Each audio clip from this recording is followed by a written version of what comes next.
podcast qui déshabille les scientifiques. Je m'appelle Élodie Chabrol et j'ai hâte de vous faire rencontrer des scientifiques et partir avec vous à la découverte de ces humains. On va bien sûr parler un peu de science, mais on va surtout beaucoup parler d'eux.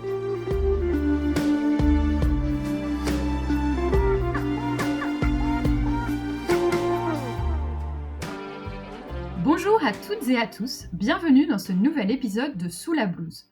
Aujourd'hui, je reçois Anaïs Orsi, climatologue. Bonjour Anaïs. Bonjour. Alors je suis vraiment heureuse de t'avoir à mon micro aujourd'hui. J'ai découvert ton travail il n'y a pas si longtemps, pendant l'éditathon Wikifemmes Sciences, organisé par la Casemate et le Quai des Savoirs. Un petit coucou aux équipes au passage. Et là je me suis tout de suite dit qu'il fallait que tu viennes nous raconter un petit peu ta vie au micro de Sous la blouse, donc merci d'avoir accepté.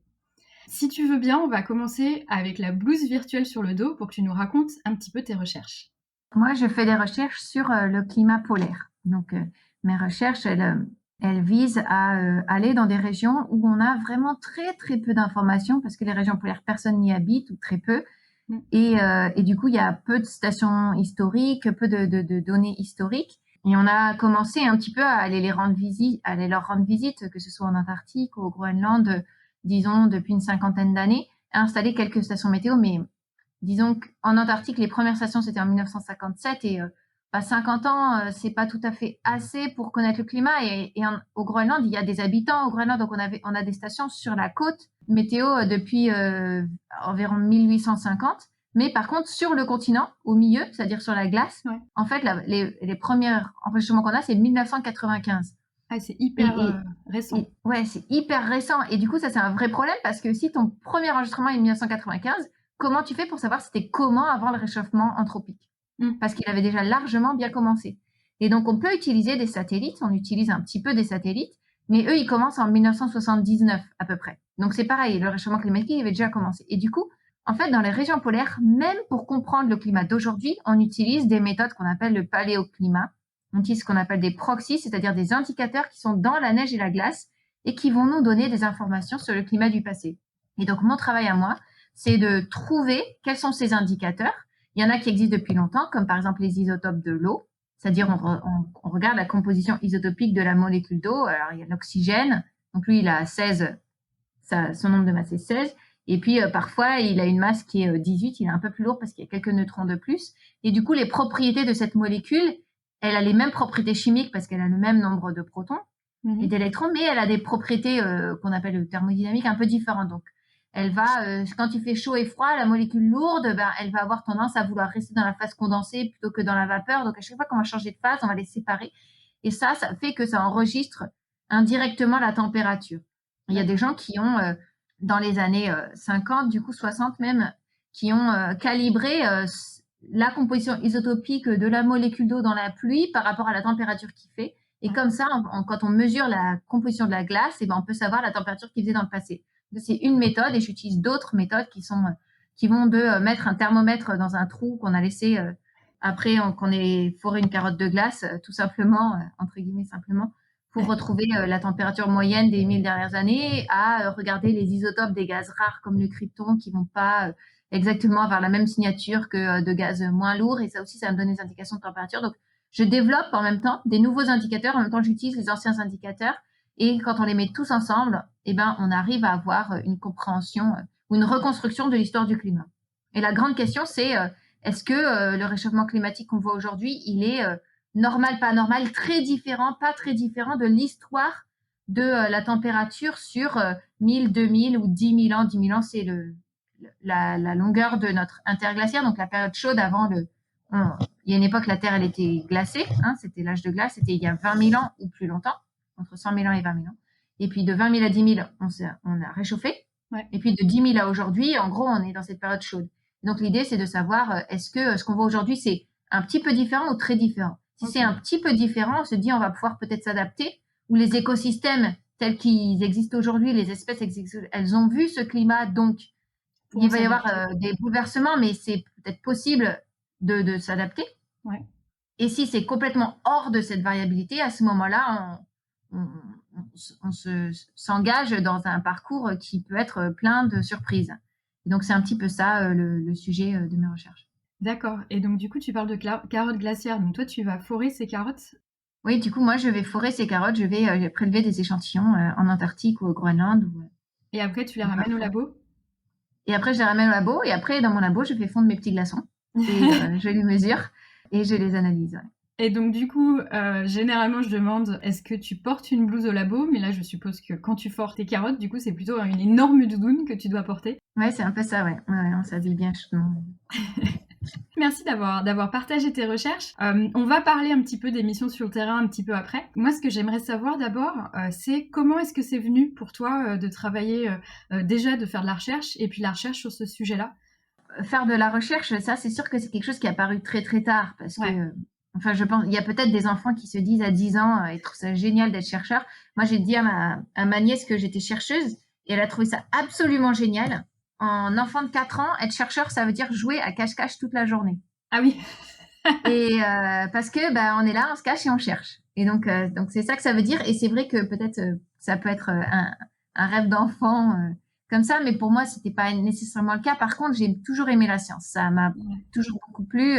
C'est vrai que quand j'étais petite, j'avais vraiment des difficultés, pour, lire, pour l'écriture. J'étais vraiment super nulle en orthographe et tout ça et du coup, bah, au moins, les matières, type, les maths et la physique, il y a rien à mémoriser, il y a pas beaucoup à lire, c'était beaucoup plus tranquille où c'était plus aisé pour moi et du coup, c'est vrai que ça m'a un petit peu orientée puis j'ai cette curiosité, où j'ai toujours aimé ça mais après, quand j'étais ado, ce dont j'avais peur, c'était qu'on m'enferme, derrière un bureau, devant un Ouais. écran pour le restant de mes jours et ça, je voulais éviter ça à tout prix. Moi, ce que je voulais, c'était, trouver un métier où on est debout, où on bouge, on fait des choses avec ses mains. Moi, c'est vrai que j'ai cette fibre expérimentale où j'ai envie de pouvoir, ressentir et toucher, palper les choses et je me disais: «Comment je fais pour avoir un métier scientifique, qui soit, challenging, qui soit Ouais. stimulant?» Voilà. Ouais, Comment stimulant. je fais pour avoir un métier stimulant et en même temps, où je sois pas, coincée derrière un ordinateur? Ouais. Alors du coup, à une époque, je m'étais dit: «Ah ouais, tiens, je pourrais faire kiné» parce que moi, le kiné, lui, il est debout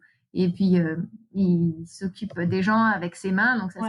ça me disait pas mal et puis bon, en fait, je suis partie dans des études de physique et c'est vrai que c'était vraiment très, très intéressant, d'étudier la physique et en même temps, quand j'étais dans mes études, je me suis aussi rendu compte que le changement climatique, ça allait être vraiment le gros Ouais. challenge de ma génération. C'était un peu quelque chose qui était encore naissant parce que bah, moi, j'ai passé du coup mon bac en 1999, donc Mmh. c'était le début des années 2000. Mmh. Et on commençait à sentir qu'il y allait avoir quelque chose avec le climat. C'était établi quand même, mais pas aussi. La richesse de la recherche scientifique n'était pas du tout comme elle est aujourd'hui. Et du coup, je m'étais dit que ça, c'était une aventure qui valait peut-être le coup. Et c'est vrai qu'à cette époque, j'avais le sentiment que la recherche, c'était soit de la théorie, soit des manips de labo. Et en fait, je connaissais pas le terrain. Et en fait, j'ai rencontré le terrain en partant en master, en fait. Ouais. Et j'ai découvert, du coup, j'ai fait un master en océanographie Ouais. et climatologie océanographie et je suis partie à l'époque, aux États-Unis et c'est là où j'ai découvert qu'il y avait ça et ça me convient mais absolument parfaitement parce qu'en même temps, on est stimulé intellectuellement, il y a beaucoup de questions et en même temps, il y a cet aspect pratique, il y a cet aspect un peu MacGyver, Ouais. où il faut essayer, de, faire fonctionner les choses avec les moyens du bord parce qu'on est complètement isolé du reste de la terre et bah, faut bien qu'on se débrouille avec ce qu'on a emmené avec nous, Ouais. qui était, très, très attirant et c'est vrai que, je me suis, vraiment beaucoup plu là-dedans et donc après j'ai continué, naturellement, en thèse, finalement dans ce domaine mais c'était un petit peu en fait, je suis arrivée là par hasard. Au départ, je Ouais. pensais que j'allais faire, de la dynamique des fluides. Je me disais: «Tiens, moi, ce que j'aime, c'est la physique» et puis du coup, comme je sais que le climat, c'est important, je vais faire, de la physique de l'océan et de l'atmosphère Mmh et mh. puis en faisant de la physique de l'océan et de l'atmosphère, je me suis rendu compte qu'on pouvait mesurer l'océan et l'atmosphère et ça m'a vraiment, énormément plu et ça me plaît toujours autant aujourd'hui. Et ta première C'est mission vrai de que terrain, c'était où? ma première mission de terrain, c'est en Antarctique. En Antarctique? OK, donc du coup, le climat polaire, c'est resté, Ouais, c'est ça, ouais. En fait, après, je suis restée dans ce projet-là, et j'ai continué en thèse et c'est vrai que, ouais, ça j'ai vraiment beaucoup, beaucoup aimé ça. Et donc du coup, bah, c'est très bien, ça fait, la transition vers, ces missions de terrain. Est-ce que tu peux nous en parler un petit peu plus? Parce qu'effectivement, c'est un domaine de recherche, je trouve, moi, qui est passionnant. Les missions de terrain, je trouve ça fou parce que, vous y allez, vous y passez quand même, quelques semaines, voire quelques mois. Ça a l'air d'être vraiment au bout du monde, donc est-ce que tu peux un peu nous expliquer comment elles se passent ces missions de terrain? Tu as fait quelques-unes quand même? Tu en as fait combien en tout? Oui, alors en fait, quand on étudie le climat, il y a plein de manières de le faire. Il y a des gens Ouais. qui font uniquement de la modélisation, donc eux, pour le coup, ils sont coincés derrière l'ordinateur toute la journée. Ouais. Et il y a des gens il y a toute une partie de laboratoire et il y a toute une partie de terrain qui se fait à l'intérieur de la ville. Par exemple, il y a des gens qui mesurent la pollution atmosphérique, qui vont mesurer ou l'augmentation des gaz à effet de serre. Donc eux, ils font du terrain, mais dans un milieu qui peut être urbanisé ou pas nécessairement très urbanisé, mais proche de la civilisation où ils vont louer une maison ou un gîte et puis ils vont y rester et puis ils vont ou installer une station. Mais moi, le terrain que je fais, c'est d'aller dans des contrées perdues. Les océanographes, ils font ça aussi, hein, ils prennent leur bateau, ils vont au milieu de l'océan. Et nous, Ouais. on prend le bateau, l'avion ou le tracteur et puis on va au milieu de la glace. Et là-bas, c'est plat et blanc à perte de vue. Il n'y a pas un seul humain à des centaines de kilomètres à la ronde. Ouais. Les premières missions que j'ai fait, ma première mission, du coup, elle était en 2007. En 2007, il n'y avait pas encore Internet sur le terrain, c'est-à-dire qu'on avait un téléphone satellite qu'on pouvait Ouais. utiliser pour Internet, mais c'était Internet à 36 kilobits. Donc, Ouais. on pouvait envoyer en gros, on envoyait des textos. C'était à peu près ça, quoi. On pouvait envoyer des emails et c'était tout. Et si jamais il fallait qu'on télécharge un PDF d'un manuel d'un instrument qui était cassé et on avait besoin d'aide, on pouvait le faire, mais ça allait prendre quelques heures. Ouais. Donc, on allait télécharger que le truc vraiment très important. Aujourd'hui, ça a vraiment bien progressé. Dernière mission, les gens, ils pouvaient avoir Facebook et envoyer des petites Ah ouais. images. On envoie des timbres-poste, hein, on n'envoie pas des vraies images qui font des gigas, mais on peut envoyer des petites images quand même maintenant. C'est assez différent. Bon, vous regarderez quand même pas des films en streaming, hein, Oui, c'est sûr. mais ça coûte encore hyper cher. Mais les programmes, ils permettent ça quand même maintenant. Donc même nous, dans notre travail, ça nous change un peu la vie parce que du coup, par exemple, on peut installer un instrument et puis il peut nous parler l'instrument de temps en temps. Ouais. Donc on peut vérifier qu'il marche bien même si on est à distance, par exemple. Alors Et qu'avant, donc, c'était un peu plus à l'aveugle, du coup, en 2007? ben, en fait, non, on Non, était ça sur le allait? terrain et quand on était sur le terrain, on était là, on était Ah dans oui. une petite bulle isolée Ouais. du monde. Pas complètement isolée, mais quand même assez isolée. Parce qu'on avait quand même le téléphone, mais bon, c'est limité. Et ce qui est important, en fait, dans ces missions, que les gens peut-être ne se rendent pas compte, c'est que il y a besoin de beaucoup d'infrastructures autour d'un projet. C'est-à-dire que dans un projet, par exemple, on peut être 10, mais sur les 10, il y aura 3 ou 4 scientifiques, et puis on va emmener avec nous un mécanicien, un électricien, un cuisinier, peut-être un chef de base, peut-être un médecin, et puis quelques scientifiques. Et très rapidement, sur une station, surtout une station, c'est-à-dire un endroit où on a une infrastructure type un gros générateur et tout ça, ben, c'est impossible de pas emmener un mécanicien avec nous. Si on est sur un raid, il va falloir emmener quelqu'un qui est spécialiste du diesel pour réparer le tracteur si jamais il tombe en panne, parce que c'est très possible qu'il tombe en panne. En fait, en plus de faire très froid, on est souvent à haute altitude où il y a très peu d'oxygène, et du coup, quand il n'y a pas d'oxygène, ben, les moteurs à combustion, ils marchent pas bien, parce qu'en vrai, ils ont besoin d'oxygène. Et du coup, il y a plein de petites choses comme ça qui font que la vie quotidienne est particulière. Un autre exemple, c'est l'eau qu'on a en Antarctique, c'est de l'eau pure. Ouais. Et donc, elle est tellement pure qu'un jour, on a la machine à café on avait une nouvelle machine à café, on était très contents. Et ben, elle a commencé à déborder parce que il y avait l'indicateur qui définit le niveau d'eau, il faisait par conductivité. Donc, ça marche très bien pour l'eau de chez nous parce qu'il y a des ions dedans. Il y a des minéraux. Ah Mais oui. l'eau en Antarctique, il n'y a pas de minéraux. Alors, du coup, la sonde de conductivité, elle disait, ah, ben, il n'y a pas d'eau. Et du coup, le truc a débordé. Donc, il y a plein de petits trucs comme ça. En fait, tout doit être vraiment adapté au terrain. Et du coup, on emmène toujours avec nous des techniciens. Et donc, en fait, la meilleure manière d'aller sur le terrain, moi, je savais pas ça quand j'étais petite. Si j'avais su, j'aurais sûrement fait un autre métier. Mais c'est carrément d'être cuistot, charpentier, mécanicien, diesel, et pas des scientifiques. Ouais, c'est ce que j'allais dire, en fait. Il y a moyen de participer à ces missions en n'étant pas scientifique, mais ouais, en étant cuisinier, mécanicien, et de venir avec vous. Et la team de soutien, elle est vraiment hyper importante parce qu'elle vous permet de faire votre travail tranquillement, en fait. C'est ça, hein? Ouais, c'est ça aussi, parce que par exemple, on emmène un cuisinier parce que faire à manger, ça prend beaucoup de temps, surtout quand on démarre avec devoir faire fondre de la glace. En fait, ça prend des heures et des heures. Et donc, si on amène le cuisinier avec nous, et ben lui, il s'occupe de nous faire à manger, et nous, on peut s'occuper de faire de la science. Parce que déjà, quand il fait froid, disons que le nombre de calories qu'on utilise dans la journée, il est beaucoup plus important, mais surtout, on dépense peut-être 70% de notre énergie qu'on a à se maintenir en vie, à avoir chaud. Et du coup, on n'a que 30% de notre cerveau qui est disponible, entre guillemets, pour faire de la science. Donc, on est plus lent que d'habitude. Et s'il y a un problème, ça nous prend un tout petit peu plus de temps de le résoudre. Aussi parce que tout gèle et du coup, tout est plus difficile. Par exemple, il y a un moteur qui s'éteint, il faut réchauffer le moteur pendant quelques heures avant de pouvoir l'allumer. Parce que si tu essaies de l'allumer qu'il est froid, il ne marchera pas. Et donc, ça veut dire que si jamais tu as éteint un truc, faut que tu le réchauffes. Donc, ce que tu pouvais à la fin de la saison, ce qu'on peut faire en une journée à -10, ça prend une semaine de le faire à -30. Et du coup, tout comme ça prend plus de temps. Alors, d'avoir un cuisinier, ça fait qu'on peut dégager du temps pour faire de la science. Et comme on est venu pour faire de la science, en fait, c'est beaucoup plus rentable de faire comme ça. Et du coup, quand vous êtes sur le terrain, c'est science, vous passez vos journées là-dessus, en fait. Ah oui, Il y a très très peu de temps libre. Oui, en fait, ça dépend un petit peu de combien de temps dure la mission. Quand la mission dure longtemps, on a besoin de prendre du temps libre. Donc, les gens qui partent 2 semaines, par exemple, ils vont sûrement pas se prendre des week-ends. Mais quand on part 3 mois, on a besoin de en fait, tout le monde a la semaine de 40 heures, elle est faite parce que sinon les gens ils vont disjoncter. Donc nous, on veut pas disjoncter, on essaie d'éviter. Du coup, on travaille par exemple pas le dimanche. Donc ça dépend vraiment de la culture et du pays dans lequel on est. Si on se prend 24 heures, si on se prend 2 jours, si on se prend qu'une demi-journée. Parfois, par exemple, quand on part avec les Danois, on s'arrête tous samedi après-midi, douche obligatoire, on fait une grosse fête samedi soir et dimanche matin, on fait la grasse mat pour se récupérer de la grosse fête du samedi soir et dimanche après-midi, on recommence à bosser. D'accord. Par exemple. Donc en fait, on s'arrête de samedi après-midi à dimanche après-midi. Quand on est parti avec les Américains, je me souviens même plus du coup, mais je crois on se prenait les dimanches, mais on avait quand même négocié d'avoir parce que les gens veulent beaucoup bosser, ils ont une culture vraiment du travail là-bas. Et du coup, en fait, de leur dire non, mais en fait, tu vas en avoir besoin de ton dimanche, prends-le. Et puis, on organisera soit des petites soirées pour maintenir le lien, pour créer de la cohésion et tout ça. Et en fait, au début de la saison, on fait des événements. Et si toi, tu es le directeur scientifique, tu es le chef de base, c'est un peu à toi aussi d'insuffler de l'énergie, de maintenir les gens motivés. Ça, c'est une grosse partie du travail. C'est aussi de maintenir la cohésion dans l'équipe pour que tout se passe bien et que les gens ils disjonctent pas. Et puis à la fin de la saison, tout le monde est tellement crevé qu'en fait, on l'utilise pour dormir ce temps-là. Oui, au parce début, qu'en fait, on est épuisé, on est fatigué, que ce soit physiquement ou nerveusement. Les gens, ils ont juste besoin d'avoir leur petite bulle, de dormir un peu plus tard, d'être dans leur tente, de lire un bouquin, d'être dans leur bulle. Ils ont besoin de ça aussi, les gens. Et du coup, c'est important de prendre du temps pour ça. Et du coup, chaque mission de terrain, tu m'expliquais, c'est toujours des équipes un peu différentes, c'est ça? C'est pas toujours la même équipe qui part en mission de terrain, ça peut être avec des scientifiques d'un peu partout.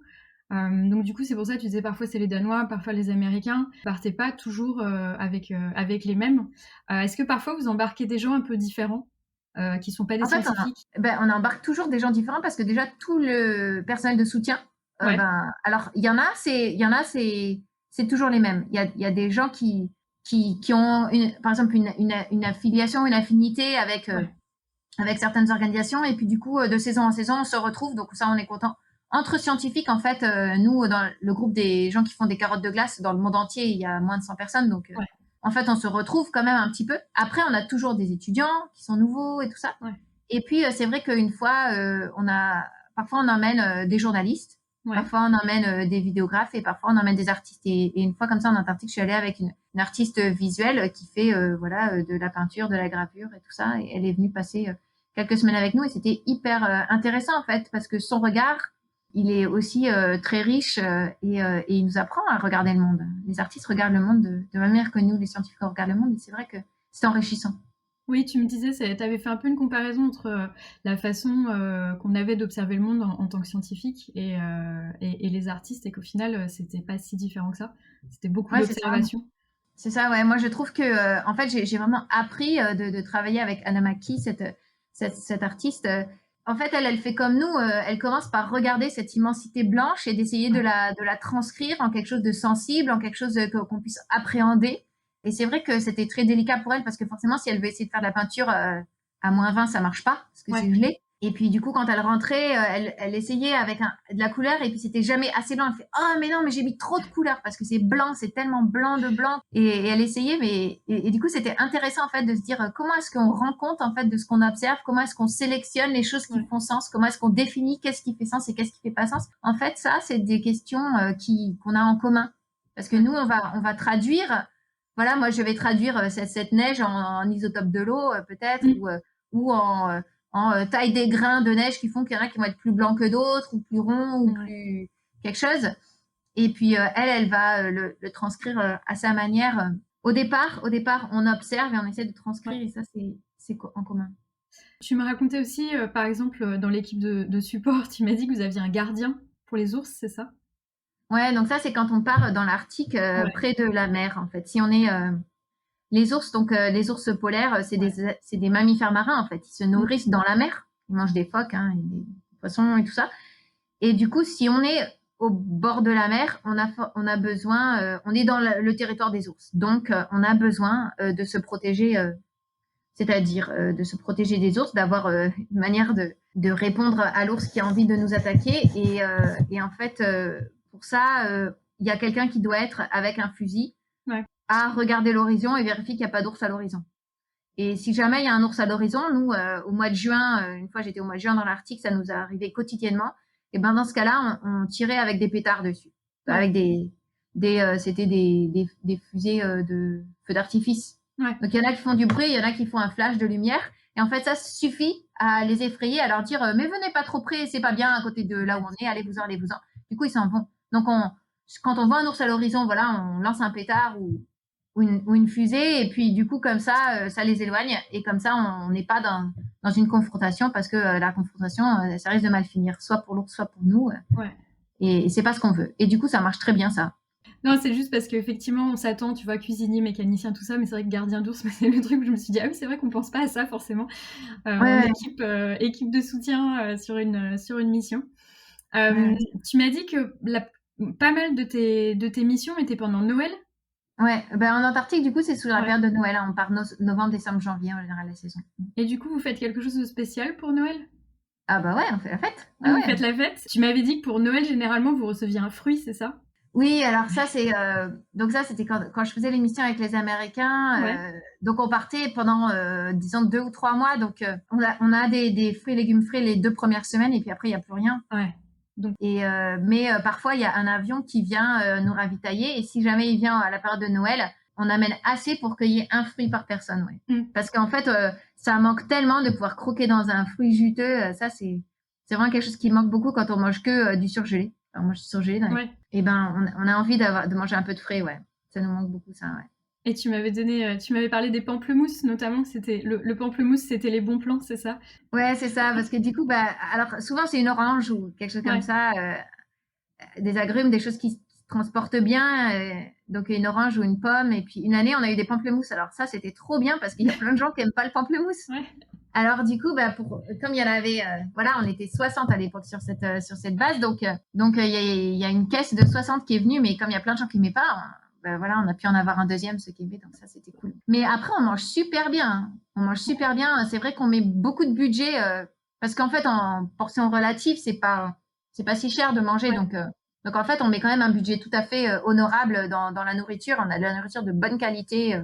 Par exemple, une fois à Noël, on avait quoi? On avait des grandes pinces de crabe géant, ou des choses comme ça, ou de l'araignée de mer. C'est quand même cool, hein? Non, mais ça vaut le coup. Hein. Oui, c'est pas on mange pas de lyophilisé. Hein. Ouais, c'est ça que j'allais dire. C'est pas des repas déshydratés comme on peut imaginer. C'est quand même de la bonne nourriture, parce qu'il faut que vous ayez des forces pour survivre dans le froid. Ouais. Après, on a tout ce que tu peux imaginer que tu puisses avoir en surgelé, ou qui supporte des surgelés. Donc, je dis pas, on peut emmener des conserves, par exemple, tu vois. Mais de toute façon, elle sera gelée. La conserve, elle va geler. On va la garder, on va faire un trou dans la neige, et puis on va la mettre là jusqu'à ce qu'on en ait besoin. Et donc tout est comme ça. Donc on a par exemple des fruits au sirop, des trucs comme ça, mais bon, ils sont passés par la phase congelée à un moment ou à un autre. Les camps, vous les créez à chaque fois, c'est ça? C'est pas une station, une base en dur qui existe? C'est des tentes que vous montez à chaque expédition? C'est ça, ouais. Donc ça dépend vraiment. Ça dépend. Il existe des bases. Mais il existe aussi des fois, on a besoin d'aller dans un endroit où on n'est jamais allé. En fait, la plupart du temps, on a besoin d'aller dans un endroit où on n'est jamais allé. Et auquel cas, il s'est produit dans le passé, par exemple, que quand on fait une expédition de forage de carottes de glace, ça dure 4 ou 5 ans. Donc, on s'installe pendant un certain temps. Donc, par exemple, quand on a foré la plus grande carotte à Domsée, la plus ancienne carotte de glace, qui donc remonte jusqu'à 800 000 ans, qui fait 2500 mètres de profondeur, en fait, au départ, c'était un peu un corps de tente, mais en même temps, on a construit une station qui s'appelle Concordia. Et aujourd'hui, la station, elle existe et le forage, il est fini et la station, elle est toujours utilisée. Et c'est pareil, il y en a une autre station qui s'appelle Conan Station, qui est dans une autre zone de l'Antarctique, qui a été construite, du coup, celle-là par les Allemands. Concordia, c'est franco-italien. Ouais. Et cette station-là, en fait, elle a été construite au début du forage et puis maintenant, on l'utilise toujours, même s'il n'y a plus de forage. Mais après, il y a des fois, on décide qu'on ne va pas mettre une station et qu'on va juste y aller et on va y passer quelques étés et on va repartir. Et du coup, là, à ce moment-là, on y va en tente. Tente, c'est des tentes qui sont des qui font un demi-cylindre, comme on voit dans les tentes de réfugiés un peu. Ouais. On met un poêle à l'intérieur qui marche au même fuel que le kérosène des avions, parce que comme ça, c'est pratique, on n'a qu'une seule sorte de fuel et on vit comme ça. Et puis, quand on a fini, on remet tout dans la boîte. Et puis, la boîte, on la met sur une palette ou on la met un petit peu en hauteur sur une montagne de neige qu'on fabrique. Et puis, comme ça, elle ne sera pas trop à des mètres sous terre qu'il faut déneiger l'année d'après quand on revient. C'est génial. On met des drapeaux, on met des bâtons de bambou avec un drapeau pour être sûr qu'on arrive à retrouver où c'était qu'on a mis tout notre bazar. Parce que forcément, la neige, elle va tout recouvrir. Même s'il n'y a pas d'accumulation, le vent va transporter la neige et va faire une petite congère et va tout recouvrir. Vous n'avez jamais rien perdu? Ah oui. Ouais. C'est assez gros quand même. Oui. Dernière question sur le terrain. Comment ça se passe le retour? Parce que c'est vrai que ça doit vraiment... Vous êtes dans une bulle pendant quelques semaines, voire parfois des mois. Ça doit être un petit peu difficile de revenir à la vie réelle, on va dire, avec les gens, avec beaucoup de communication, etc. Ça se passe comment? Ouais, ça prend un peu de temps. Ça dépend un petit peu ça dépend de combien de temps on est parti. Ça dépend si la saison s'est bien passée à la fin ou si il y a eu des complications. Il y a toujours un petit peu des péripéties aussi, mais moi personnellement, c'est vrai que quand je reviens de 3 mois en Antarctique, je suis juste physiquement épuisée. J'ai besoin de dormir pendant 4 jours d'affilée. Et puis après, ça va mieux. Et donc c'est vrai que ça prend un petit peu de temps de se réadapter. Mais si on part juste pour une campagne d'été, ça prend un petit peu de temps à l'échelle de quelques jours ou une semaine ou deux. Enfin, c'est pas non plus les gens qui hivernent, je pense que ils reviennent avec un certain décalage. C'est différent. Et c'est vrai que moi, j'ai jamais hiverné. Donc. Les gens qui hivernent, c'est ceux qui restent toute la période, c'est ça? Ils restent 1 an entier, 12 mois ou même 14 mois. Parce que des fois, ils font une campagne d'été, plus tout l'hiver, plus l'été d'après, ils reprennent. Ah oui, effectivement. En fait, un hivernage, c'est pire que d'aller dans la station spatiale. Les gens qui vont dans la station spatiale, ils restent 6 mois maximum. Ouais. Les hivernants, ils restent plus d'1 an. Non, mais au niveau de qu'est-ce que ça veut dire d'être isolé avec 10 personnes au bout du monde en fait, c'est quelque chose quand même, un hivernage. Il n'y a pas le même danger, il n'y a pas la même... Mais au niveau de l'isolement, c'est un bon entraînement que d'aller faire un hivernage pour se dire si on est capable de gérer. Parce que c'est en même temps très loin et la promiscuité avec les autres. C'est les deux à la fois. Ouais, non mais c'est exactement ça, parce que dans la station, c'est pareil, ils sont au final tous les uns sur les autres pendant quelques temps, et isolés du reste du monde, donc c'est vrai que c'est un joli parallèle. Là je crois qu'on a... Est-ce que tu as encore quelque chose à raconter sur le terrain? Je pense qu'on a fait à peu près le tour. Ah je pourrais tenir pendant des jours et des jours, mais c'est pas l'objectif. Des histoires. Non, je crois que c'était tout. Ah si, j'avais noté éventuellement une anecdote de pénurie de M&M's. Quand on a besoin de beaucoup manger. Ouais. Parce que un régime d'une personne normale, c'est 2000 calories. Ouais. Et les cuisiniers, ils essayent de tabler sur 4000 pour quand on est sur le terrain.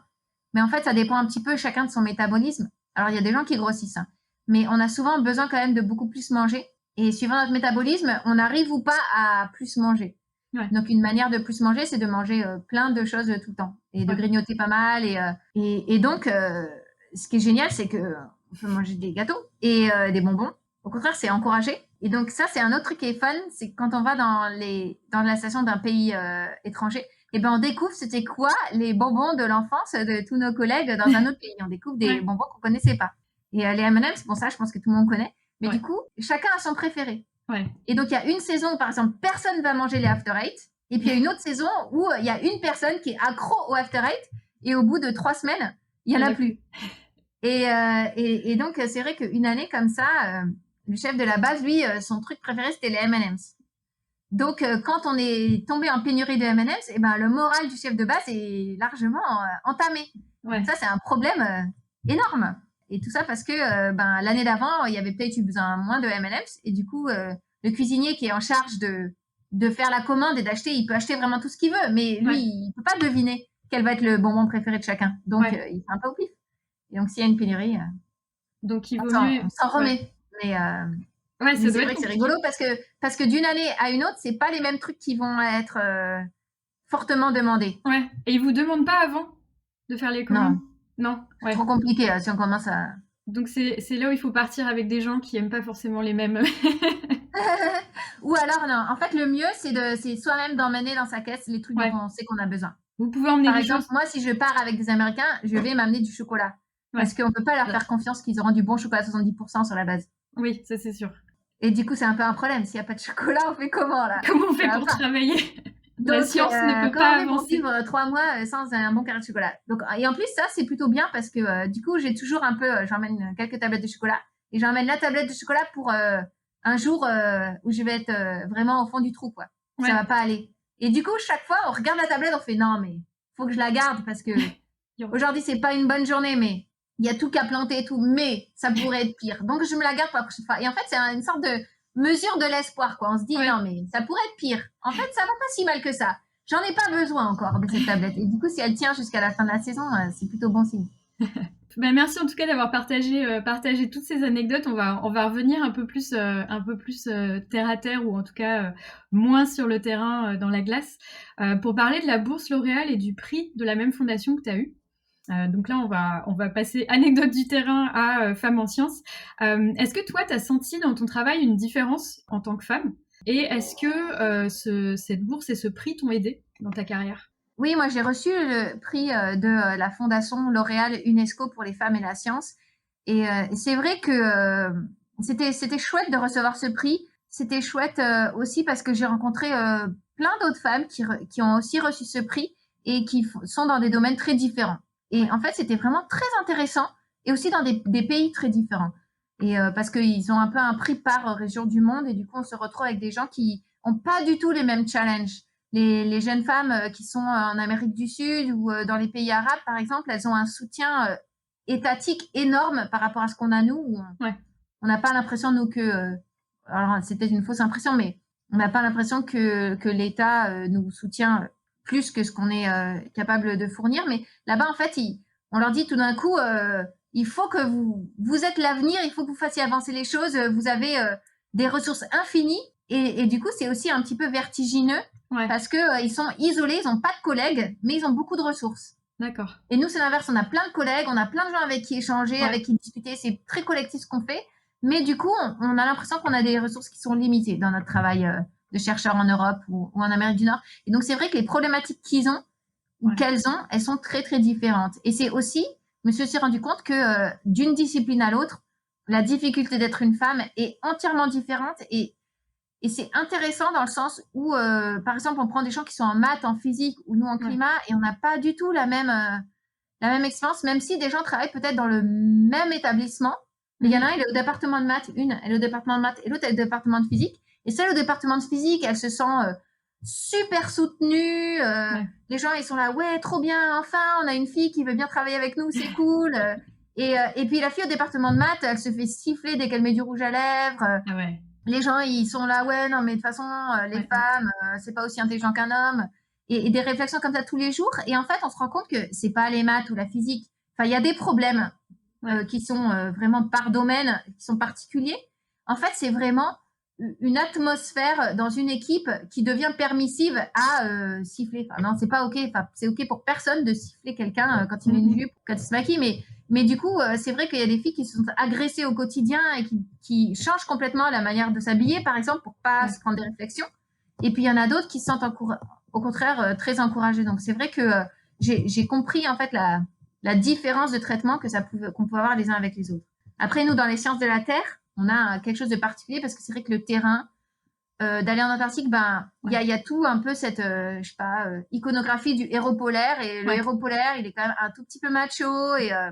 Et après, ça va vraiment dépendre de la culture. La proportion de machisme, elle va vraiment dépendre de la culture de chaque pays. Et moi qui suis partie avec des gens de plein de pays différents, je peux dire ça. L'atmosphère est très, très différente d'un pays à l'autre. Et ça, c'est encourageant parce que si c'est différent d'un pays à l'autre, ça veut dire qu'on peut le résoudre. Ouais. Enfin, c'est pas, on se rend compte que c'est une question qui est plus culturelle qu'autre chose. Et du coup, on va pouvoir progresser peut-être aussi en ayant des données, en confrontant les expériences et les manières de fonctionner qu'ont les uns et les autres pour essayer d'éviter les incidents et pour essayer de progresser dans ces choses-là. Mais par exemple, moi, il n'y a aucun pays avec lesquels je suis partie où il y a des vêtements adaptés aux femmes. Ouais. Que ce soit les chaussures, que ce soit les vestes, les pantalons, c'est taille homme. Alors, on pourrait penser, mais une grosse doudoune, on s'en fout. Mais en fait, on s'en fout pas complètement parce que si la seule doudoune qu'on puisse mettre, elle est 1000 fois trop grande parce que pour passer les hanches, il faut que les épaules soient 2 fois plus larges. Et ben, en vrai, c'est lourd. Ouais. C'est pas adapté, c'est plus difficile de marcher avec les chaussures quand la plus petite pointure, c'est 3 pointures au-dessus de la tienne. Ouais. Bah, c'est quand même plus difficile de marcher. Donc, t'es un petit peu engoncé dans tout ça. Et moi, j'ai de la chance, je suis grande, je fais 1m70, il y a plein de mecs qui font 1m70. Donc, mais une femme qui est un peu petite, franchement, c'est un énorme handicap, quoi. Et ça, on le retrouve vraiment, les équipements, ils sont pas faits pour être mixtes. Et ça, il n'y a pas d'excuse aujourd'hui pour que les gens qui s'occupent de la logistique, ils achètent pas des choses qui soient aussi pour les femmes. Parce qu'en plus, souvent, c'est fait sur mesure, entre guillemets, pour chaque nation. Je veux dire, les sous-vêtements, par exemple, on nous donne des sous-vêtements hommes, mais en vrai, les sous-vêtements, ça existe aussi pour les femmes. Ils pourraient juste avoir dans leur bibliothèque des sous-vêtements femmes aussi, quoi. T'as vu parce qu'il n'y a pas de raison que moi, je mettre un caleçon homme. Oui, tu as même des sous-vêtements, du coup. Les sous-vêtements thermiques, par exemple, c'est cool parce qu'ils nous donnent des sous-vêtements thermiques parce qu'on met que ça, donc à la fin de saison, ils sont usés. Ça va à ce niveau-là, quoi. En fait, je comprends pas pourquoi il n'y a pas des sous-vêtements femmes. Parce que ça existe, ça, sur le catalogue. Eli Hansen, il fait pour hommes et pour femmes, hein, mais ils achètent que pour hommes. Ah ouais. Et ça, c'est des petits trucs qui sont tout bêtes, mais c'est juste. Il y a assez de femmes qui partent pour qu'on puisse aussi avoir une taille M en homme. Oui, c'est ça, t'es pas la seule, quoi. Mais c'est juste. En fait, je pense qu'on devrait que tous les gens qui sont responsables des approvisionnements, tous les mecs, on leur fasse mettre des pantalons femmes pendant 1 mois. Et juste qu'ils se rendent compte, en fait, que non, c'est pas taillé pareil et qu'en fait, il y a une différence. Ouais. Mais après, les vêtements extérieurs, par contre, souvent, ils n'existent pas. Donc, c'est compliqué. Mais ça, c'est vrai qu'on est vraiment en retard là-dessus. Et du coup, ça fait que ça change pas la vie. Hein. On va s'arranger. Mais on se sent pas invité. Ouais, c'est moins agréable, quoi. Oui, voilà, c'est ça, on se sent pas invité. En fait, on sent qu'on est de trop. On sent que c'est pas fait pour nous. Et je dis, c'est un problème. Et bon, moi, dans mon petit domaine, mais par exemple, dans l'espace, pour revenir sur ça, il y a eu toute une histoire sur le fait que la femme, on lui a pas autorisé à faire sa sortie extravéhiculaire parce que il y avait pas la combi à sa taille. Ouais. Mais c'est nul comme excuse, ça. En fait, on empêche les gens de progresser avec des petites questions comme ça qui sont en fait pas la fin du monde à résoudre. Ouais, et puis surtout que à la limite, quand t'es déjà dedans, que t'as ta place et que ça va, mais par exemple une jeune fille en master qui part et qui voit que c'est que des sous-vêtements d'hommes, etc., ça peut être plus compliqué de se dire c'est ma place. Ça veut juste dire que on considère pas. En fait, on a le droit de venir si on insiste d'y aller, quoi. En gros, c'est ça. Ouais. Et c'est là, te plains pas, c'est toi qui as voulu venir ou. Ouais. Et c'est vrai que ça, c'est la question, c'est est-ce qu'on a besoin d'avoir des femmes? Enfin, pourquoi est-ce que peut-être que les mecs ils sont mieux tout seuls tranquilles, mais la recherche, elle montre quand même que une équipe diverse marche mieux qu'une équipe pas diverse, qu'une équipe avec les deux genres va avoir moins de problèmes humains qu'une équipe avec que des mecs ou que des femmes. Et c'est pour ça que dans l'espace, ils font vraiment attention d'avoir des équipes mixtes maintenant. Enfin, c'est impossible parce que l'alchimie entre les humains, elle est faite pour qu'on travaille ensemble. Et il y a même des études qui ont été faites sur la diversité, au-delà de la diversité homme-femme et la diversité de compétences ou d'expériences ou la diversité ethnique. En fait, les gens ont montré que une équipe qui était plus diverse au niveau des parcours et au niveau elle fonctionnait mieux qu'une équipe qui a été sélectionnée sur son expertise. C'est-à-dire, on prend des gens qui sont moyens, mais on les prend très différents les uns des autres, et ils sont plus efficaces que des experts qui sont très homogènes. Parce que ces gens-là, ils vont se challenger les uns les autres pour trouver des bonnes solutions quand il y a un problème. Ils vont être plus créatifs parce qu'ils vont avoir des visions du monde qui sont différentes. Et en fait, ça fait progresser mieux et plus rapidement que d'avoir des gens qui sont très forts mais qui ont une pensée très homogène. Et ça, c'est des enseignements qu'on a du mal à mettre en œuvre au final dans notre manière d'opérer, dans la recherche, dans la manière dont on sélectionne les gens. C'est vrai qu'on a un biais pour sélectionner l'homogénéité, pour prendre des gens avec des critères qui sont très, très similaires. Et il y a beaucoup de questions autour de la diversité. Ouais. Beaucoup de chantiers autour de ça. Et c'est vrai que la Fondation L'Oréal, pour venir là-dessus, ils font vraiment des efforts pour essayer de casser les stéréotypes, de les analyser aussi. Moi, ce que j'ai apprécié de travailler avec eux, c'était que ce qu'ils font, c'est aussi d'évaluer les actions qu'ils font. C'est-à-dire, ils vont faire une action de sensibilisation des jeunes filles à la science, puis ils vont mesurer si ça a vraiment eu un impact sur leur carrière. Et si ça n'a pas d'impact, eh ben, ils vont changer complètement leur protocole pour essayer de faire quelque chose qui a vraiment un impact. Le chantier, il est large. Hein. Et il y a beaucoup de choses à faire. Il y a beaucoup de choses à faire qui sont pas bien compliquées, comme par exemple commander des sous-vêtements aussi pour les femmes. Et c'est vrai que il y a une fondation comme L'Oréal, ils sont forts dans l'image. Donc, ils vont mettre les femmes, ça fait de la science aussi, dans des énormes panneaux à Charles de Gaulle. Et ben, c'est visible, quoi. C'est leur spécialité, ils savent bien le faire et ils le font bien.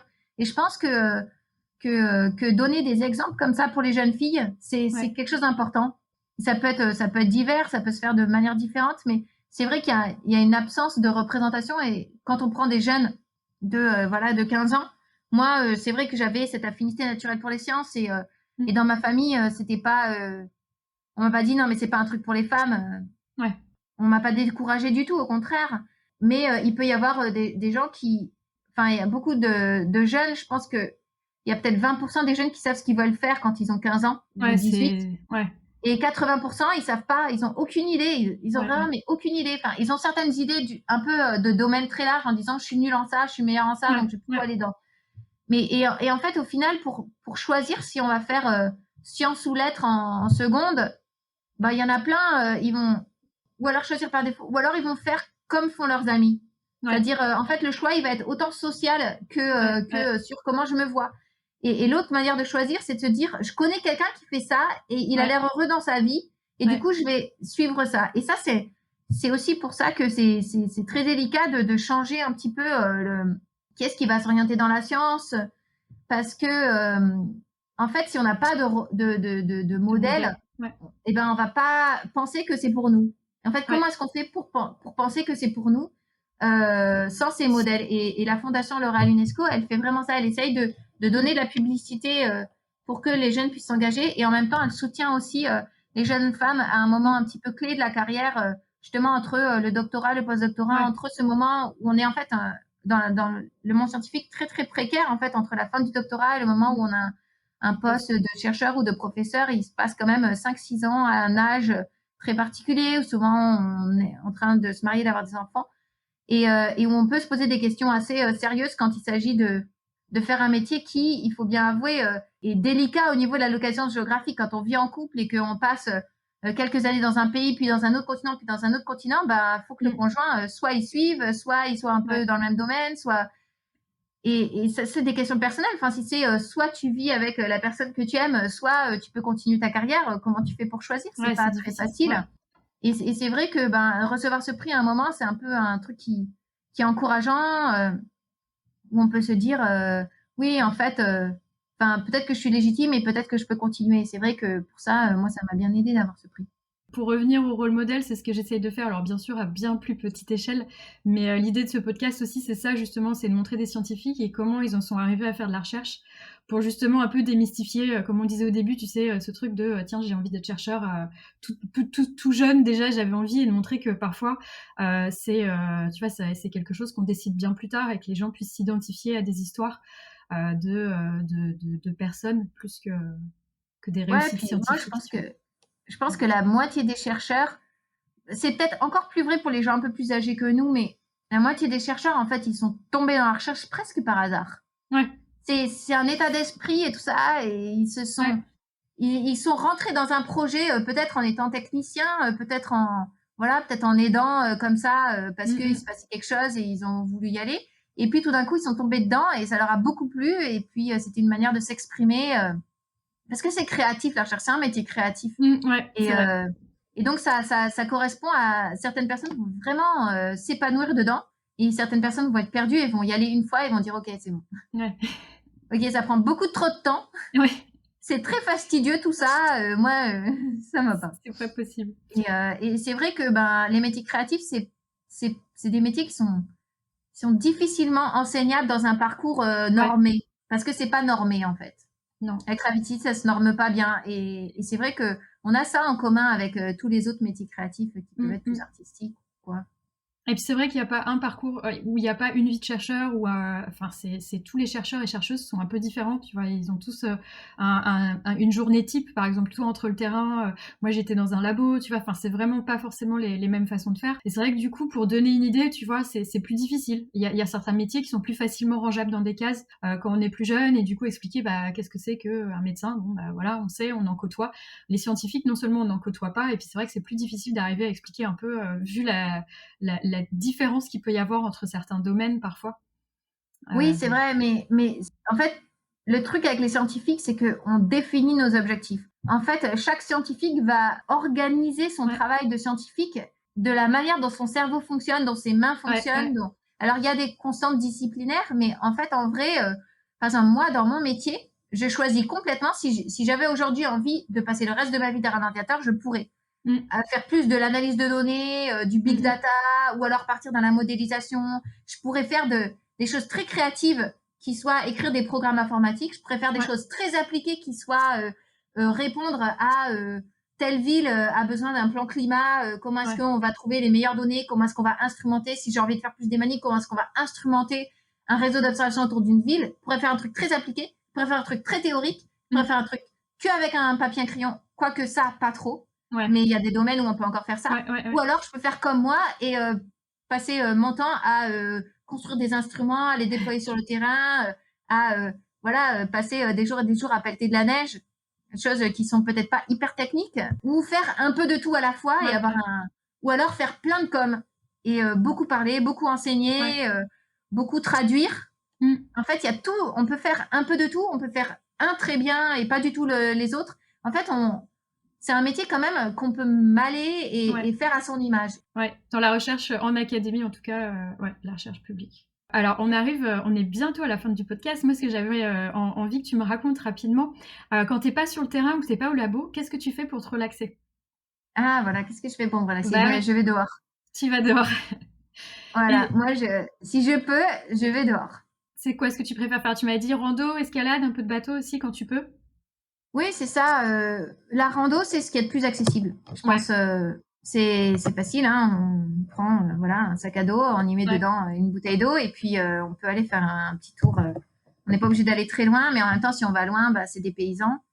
C'est vrai que moi, j'aime quand on est dehors, ça éveille les cinq sens. Il y a des odeurs, il y a des sons, il y a des choses à voir, il y a des choses à sentir. Et c'est vrai que ça, je trouve ça très relaxant en fait. Et c'est vrai que moi, quand j'ai du temps libre, je vais pas me mettre dans une maison et regarder un film. Je supporte pas de regarder les écrans. Et j'aime beaucoup regarder les films, j'aime beaucoup le cinéma. Mais c'est vrai que si je passe beaucoup de temps d'écran, surtout maintenant avec le Covid, je passe trop de temps d'écran à mon travail. Alors tout mon temps libre, il va être passé très très loin de tout ça. Et t'étais secouriste en montagne d'ailleurs? Ouais, c'est ça. Et en fait, pour moi, même dans mon enfance, la montagne, ça a été toujours un peu une manière de s'extraire en fait de peut-être la vie un peu stressante ou agressive qu'on peut avoir en ville. Et je trouve que c'est apaisant la montagne. Et c'est vrai que ça, c'est quelque chose qui compte beaucoup pour moi et que j'ai envie de partager. Et une des manières de partager, c'est de faire venir des gens, mais aussi de rendre la montagne plus sûre. Et du coup, c'est quand j'habitais en Californie. Là-bas, les secouristes, c'est des volontaires. Et du coup, je m'étais engagée pendant 5 ans, quand j'étais en Californie, je faisais du secours en montagne ou du secours en désert, on pourrait dire, parce que la Californie, c'est beaucoup le désert. C'était une très bonne manière aussi de débrancher en fait de notre monde de chercheurs où ce qu'on fait, ça a un impact au très long terme. Parce qu'être secouriste, c'est un impact au très court terme. Il y a quelqu'un qui a disparu maintenant, là, dans les 10 minutes qui viennent, il faut être sorti de sa maison et dans l'heure qui vient, il faut l'avoir trouvé. Et si on l'a pas trouvé dans les 2 heures, c'est vraiment, sa vie est en danger. Et du coup, c'est une temporalité totalement différente. Et moi, ça m'apporte aussi de l'équilibre, en fait, de pouvoir travailler sur une temporalité extrêmement différente, sur l'urgent. Parce que ce qu'on fait dans la recherche, c'est jamais vraiment urgent. Ouais, t'avais un impact direct, en fait. Ouais, l'impact de son action dans la recherche, il est sur un temps très long. Et ça peut être décourageant aussi. Et c'est vrai que du coup, ça compensait bien et j'aimais bien. Tu sais à peu près combien de personnes t'es allé chercher? Je suis allée chercher plein de personnes, mais c'est jamais moi qui les ai attrapées. Parce que ce qui se passe, c'est que quand on est secouriste en Californie, dans un endroit où il y a très probablement du soleil, parce que c'est un climat aride, et ben nous, on trouve où la personne est partie et l'hélicoptère va attraper la personne. D'accord. Donc, en général, on les voit pas les gens. Ouais. Mais on participe au fait qu'on dit à l'hélicoptère où est-ce qu'il faut qu'il aille les trouver. Donc, nous, on cherchait, notre mandat, c'était de chercher que les gens qui ont envie d'être trouvés, avec exception pour les gens qui ont une pathologie mentale. Parce qu'on dit, ils n'ont pas le discernement de savoir qu'ils veulent être trouvés. Et du coup, quand tu dis les gens qui ont envie d'être trouvés, comment tu fais la distinction? Bah, par exemple, un voleur qui s'enfuit ou un migrant, oui. Eh ben, on va pas le chercher lui. Oui, les randonneurs perdus, les gens... Voilà, on va chercher les randonneurs perdus et on va chercher les petites mamies d'Alzheimer qui se sont évadées. Et celles-là, on les trouve en général au bistrot du coin la nuit parce que c'est le seul endroit où il y a de la lumière, donc ils sont perdus, donc au bout d'un moment, ils sont attirés par la lumière et puis on les retrouve. Merci d'avoir partagé tout ça. On arrive vraiment à la fin du podcast là. Est-ce que tu as un mot de la fin? Oui, en fait, si le sujet c'est un petit peu la diversité des métiers scientifiques, je crois qu'on en a parlé un petit peu juste avant, de se dire que ce soit pour faire de la recherche ou même pour partir à l'aventure dans des contrées très étranges comme l'Antarctique, on se rend compte qu'il n'y a pas une manière d'y arriver. Il y a une diversité des parcours. Et en fait, cette diversité, on la veut. On veut que tout le monde soit différent parce que c'est dans la diversité qu'on arrive à résoudre les problèmes. Et aujourd'hui, on a quand même un problème de diversité des parcours dans les élites, entre guillemets. Hein, on a parlé très récemment dans les nouvelles de l'ENA qui n'allait pas parce qu'il n'y avait pas de diversité. Mais en fait, ça c'est vrai aussi. Moi, je viens de l'école polytechnique. C'est vrai aussi à l'école polytechnique. C'est vrai aussi dans... je ne sais pas quelle est la diversité des origines des gens qui sont recrutés au CNRS, mais ça m'étonnerait qu'elle soit vraiment... le pourcentage d'enfants issus des classes populaires soit représentatif de la nation, alors que ça devrait. Et ça, on en a besoin. Et une manière de le faire, c'est ce que tu fais, c'est de montrer la diversité partout, mais c'est aussi de savoir que il y a plein de manières de vivre, il y a plein de manières d'organiser sa vie, et il y a plein de parcours. Et plus le parcours est atypique, plus il a une chance en fait d'apporter quelque chose, un regard unique, un regard précieux. Oui, parce que quand on préparait le podcast, moi, c'est ce que tu me disais, que justement, tu avais des soucis avec la lecture à l'école et qu'au final, c'est ça qui t'a donné un peu de facilité, entre guillemets, plus tard, parce que tu étais habituée à la difficulté. Ouais, c'est ça. C'est vrai que moi, j'ai commencé l'école, j'ai pas appris à lire avant que j'ai 8 ans, donc c'est vrai que j'ai beaucoup galéré un peu à cause de la dyslexie. Et en fait, j'ai appris à travailler quand j'avais 6 ans. Donc, quand j'en ai eu 10, j'avais bien compris comment on faisait, que si on n'y arrive pas du premier coup, on n'a qu'à essayer encore, et puis on y arrivera peut-être du deuxième ou du troisième coup, mais c'est pas parce qu'on n'y arrive pas du premier coup qu'il faut arrêter. Et c'est vrai que ça m'a beaucoup servi parce que après, plus tard, au lycée ou même après en classe prépa, j'ai rencontré plein de gens qui n'avaient vraiment jamais eu à lever le petit doigt jusqu'à la première ou la terminale. Et après, ils se sont parfois pris une grosse claque parce que ils n'avaient pas le goût de l'effort ou ils n'avaient pas appris à comment je gère quand j'y arrive pas du premier coup. Parce qu'en fait, tout a été trop facile pour eux. Et c'est là où, quand on galère, quand on est petit, on apprend à gérer. Parce que tout le monde va trouver ses limites au bout d'un moment. Et on apprend à gérer la difficulté, on apprend à la persévérance. Et si, par contre, si on fait le portrait du scientifique, en fait, je pense que pour n'importe quel scientifique qui a réussi, la persévérance, ça c'est... En fait, la persévérance est plus importante que le talent. Moi, je dirais que la motivation et la persévérance, c'est juste que tu vas trouver chez tout le monde. Et la capacité à faire, je sais pas, une addition à 4 chiffres en moins d'une demi-seconde, tu vas pas trouver ça comme une caractéristique classique des chercheurs. Non. Mais par contre, quelqu'un qui... on lui dit que c'est impossible, ça lui fait pas peur. On lui dit un truc qui n'existe pas, il se dit tiens, ça n'existe pas, allons voir si c'est possible. Et puis ça marche pas du premier coup, non, ça marche pas du deuxième coup, on va trouver une autre méthode, on va essayer de chercher à côté. Et puis ça se trouve, on abandonne, on dit ah ça marche pas, mais par contre il y a cet autre truc que j'ai trouvé que j'avais pas pensé. Et ça a l'air bien intéressant et on va partir là-dedans. C'est vrai. Et ça c'est vrai que moi au lycée j'aurais jamais dit que j'étais quelqu'un de créatif. Moi je suis hyper cartésienne. Enfin, je dessine pas bien. Enfin, pour moi, créatif, ça voulait dire dessiner, je sais pas, artiste, quoi. C'était pas moi. Mais aujourd'hui, je dirais carrément que je suis créative. Parce que je fais des choses que personne n'a jamais fait. Je veux dire, je design des choses qui n'existent pas. Encore, on va dire. Et je me suis rendu compte au fil que la science, c'est aussi une expression de la créativité qui est vraiment différente et ça, c'est un truc que j'avais aucune idée de ça. Et c'est pas dans mes études, que ce soit au lycée ou après en classe prépa ou après en école où j'ai appris la physique, qu'on m'a on m'a expliqué ce que c'était la créativité. Ça, je l'ai découvert vraiment que en thèse. Complètement. Et puis, l'autre chose, c'est pas avoir peur de l'inconnu. Ouais. Parce qu'il y a plein de gens qui sont très intelligents, mais qui ont vraiment besoin d'un cadre. Ils ont besoin qu'on leur donne l'objectif, qu'on leur dise moi, je veux que tu fabriques ça. Et le chercheur, c'est lui qui invente le contour, et ça peut être très intimidant. Et ça, c'est une question de personnalité, c'est pas du tout une question de capacité intellectuelle. Et c'est quelque chose qui, par exemple, quand on réussit très bien les concours, qu'on réussit très bien dans ses cours, eh ben, ça nous prépare peut-être pas au métier de chercheur, parce qu'on peut être très très bon à répondre à un test, et pas du tout bon à la page est blanche, tu vas faire quoi maintenant? Ouais, exactement. Et ça, c'est vrai qu'on peut pas le savoir avant de l'avoir essayé. En tout cas, merci de ce témoignage, merci d'avoir partagé autant de choses avec moi et les auditeurs et auditrices. Je vais donc te laisser, te souhaiter une très très bonne journée et à très bientôt. Ouais, salut, à bientôt. Voilà, ça y est, c'est tout pour cet épisode de Sous la blouse. J'espère que vous l'avez apprécié. N'hésitez pas à le noter sur votre plateforme de podcast préférée et à le partager. En attendant, vous pouvez me retrouver sur Twitter @soulablouse et sinon à très bientôt pour un prochain épisode.